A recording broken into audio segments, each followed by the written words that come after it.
Caros amigos, afetos, nossos desejos de paz e luz, desejando sinceramente que os bons espíritos se encontrem guarida em nossos corações e em nossas mentes. Estamos aqui mais uma oportunidade, pedindo ajuda aos bons espíritos para conversarmos sobre o capítulo 24 do livro Nosso Lar, que tem por título Impressionante Apelo. Convidando nossos irmãos para lerem, conhecerem o livro, acompanharem junto conosco o desenvolvimento semanal, capítulo a capítulo do livro, convidando a interagirem conosco também nas nossas redes sociais. O livro, o título Impressionante Apelo, é um título que, vamos dizer assim, difícil até imaginar outro.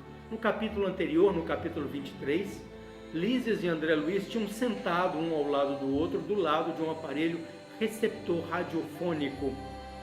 André traz para nós que é um aparelho similar, ou é a nossa televisão de agora, só que nós estamos falando no ano de 1939. Para aqueles nossos irmãos que entendem um pouquinho da história da humanidade, vamos imediatamente conectar o ano 1939 ao título do capítulo Impressionante Apelo. Nós estamos às vésperas do princípio das batalhas aqui no plano físico. Estamos nos princípios daquela que seria a maior guerra que a humanidade já promoveu. Um momento delicado, um momento muito complexo e que nós vamos abordar sobre dois focos. O foco que nos traz o livro, e depois tentar trazer isto para a nossa realidade, não é? Não que nós promovamos as guerras mundiais, corroboramos de alguma maneira com todas elas, mas para as nossas guerras, nossas batalhas pessoais. Primeiro, Lísias conta para André, estão em agosto de 1939, estão os dois conversando numa colônia espiritual que tem por nome Nosso Lar, no mundo espiritual. E quando Lísias liga o receptor, aparece uma mensagem de uma colônia espiritual chamada Moradia, e que o locutor, como um jornalista nosso, ou similar a um jornalista nosso, ele pede insistentemente, reiteradas vezes, que as colônias espirituais se agrupem, se juntem em preces, em vibrações, em auxílio, em trabalho enfático, decisivo, para ajudar o homem aqui na Terra. Em setembro de 39, espíritos de elevada expressão hierárquica desceram dos céus. Os clarins foram ouvidos ao longe. A cidade iria passar por momentos importantes.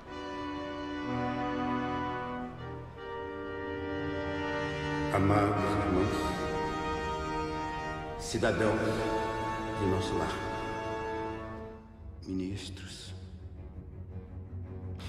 como vocês sabem, o nosso trabalho de ajuda aos que vieram do planeta tem exigido disciplina, abnegação e muito devotamento.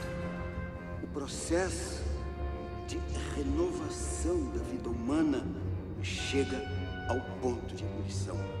Venho pedir esforço redobrado aos que estão nos serviços edificantes de nossa colônia. Uma grande guerra de alcance mundial começa. E não se sabe ainda quando terminará por completo. Milhões e milhões de almas voltarão em breve ao mundo espiritual. Que Deus tenha misericórdia de nós.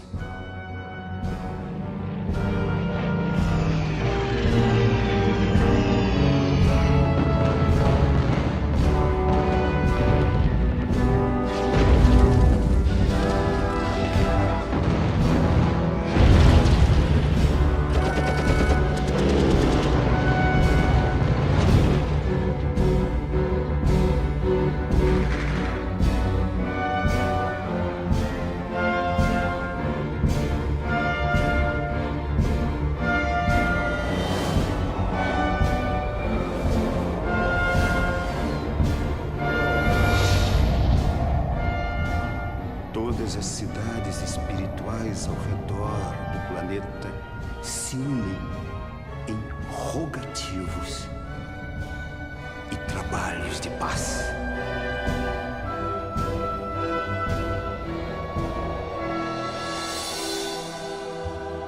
Mesmo que eu ande pelo vale da sombra e da morte, eu nada temerei, porque o Senhor está em mim. A Europa se encontra na iminência de batalhas impressionantes.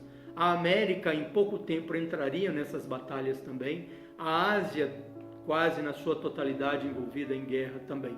O momento no planeta Terra era um momento de grande tristeza. E André relata assim, dizendo que, conversando com Lísias, é a primeira vez que o assistente Lísias não consegue lhe responder uma interjeição, uma pergunta. Claro que se calou por tristeza, que se calou por vislumbrar aquele imenso campo de sofrimento que estávamos traçando uns para os outros, tanto naquele presente, iniciando em 1939, quanto para os anos, as décadas e os séculos futuros, como os processos de causa e efeito. Pois bem, André pergunta a ele: Lísias, não teríamos uma solução? Não poderíamos fazer alguma coisa? E Lísias conta para André: André, já debatemos isso bastante dentro do nosso lar. É assunto que tem sido veiculado, tem sido analisado ininterruptamente, não dentro do nosso lar, mas dentro de todas as colônias espirituais que circundam o planeta.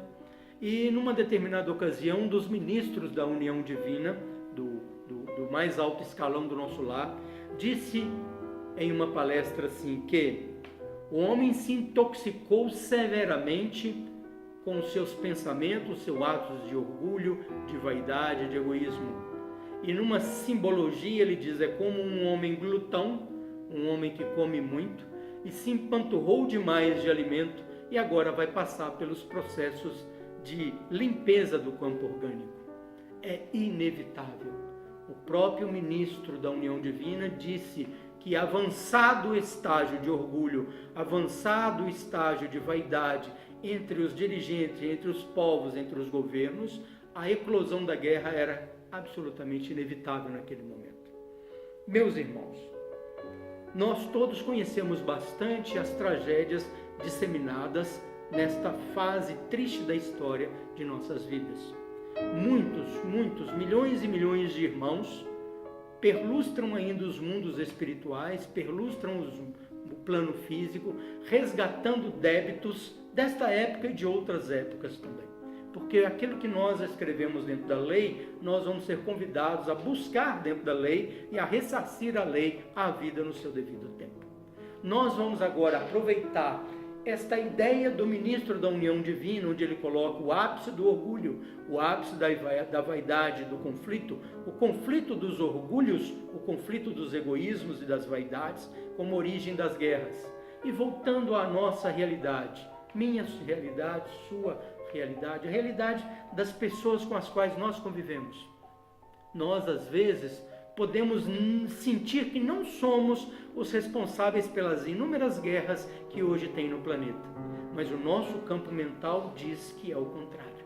Nós somos, sim, uma humanidade, pensemos na humanidade como unidade, como uma única personalidade, onde os pensamentos de uns vibram sobre os outros, onde os desejos incontidos de um vibram sobre os desejos incontidos de outros. Então, os meus desejos incontidos, o meu egoísmo, o meu orgulho, vai refletir em um, no outro, até alcançar os governantes e alcançar o outro lado do planeta, e como um corpo mental, dentro de uma estrutura mental, uma onda mental de egoísmo, se fosse possível eu, do lado de fora da Terra, enxergar aquela grande corrente triste, feia, que circunda um planeta chamado egoísmo, eu encontro lá uma pequena linha onde está escrito o meu nome. Quisera eu poder tirar o meu nome de lá, não é? Quisera eu conseguir tirar, dentro da faixa vibratória do planeta, o meu orgulho, tirar da sobrecarga do planeta o quinhão de orgulho que compete a mim. Quisera eu conseguir tirar da energia do planeta o quinhão de vaidade que eu coloquei lá, não é verdade?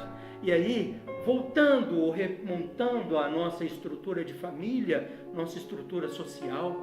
O que é uma briga de família? O que são as dificuldades do marido e da mulher, do pai e do filho, da mãe e da filha? Ou a dificuldade dos irmãos, se não conflitos de orgulhos, encontros de egoísmos, encontros de vaidades? Basta, meus irmãos, na imensa maioria das vezes, basta que apenas um de nós sente, medite, reflita sobre aquilo que aconteceu. As palavras, os atos, os gestos, os olhares, os pensamentos. E mesmo que sejamos inocentes ou assumamos a condição de vítimas que nós adoramos, nós vamos perceber com muita facilidade que nós temos sim grande responsabilidade em todas as desavenças, pequenas, médias ou grandes, que existem na nossa sociedade. O Evangelho nos fala e nos convida ao seguinte: sempre que existir conflito entre você e uma ou mais pessoas, separe-se. Separe-se. Mesmo que o conflito tenha acabado, seja qual ele for o resultado. Medite, reflita, volte ao pensamento em cada etapa daquilo que aconteceu. A primeira palavra, o primeiro gesto, o pensamento, as tendências, os desejos. E com muita facilidade nós vamos entender que daquele montante nós temos uma parte muito grande de responsabilização. Aí compete àquele homem corajoso, aquela pessoa de fibra, aquela pessoa de muita energia, de muita coragem, dar um passo atrás e pedir desculpas. Não é isso? Desculpas sinceras, desculpas acompanhadas de uma decisão inequívoca de não voltar a errar naquele mesmo lugar. Não é isso? Desejos de paz e luz, desejos de fraternidade a todos nós. Sigamos com Jesus.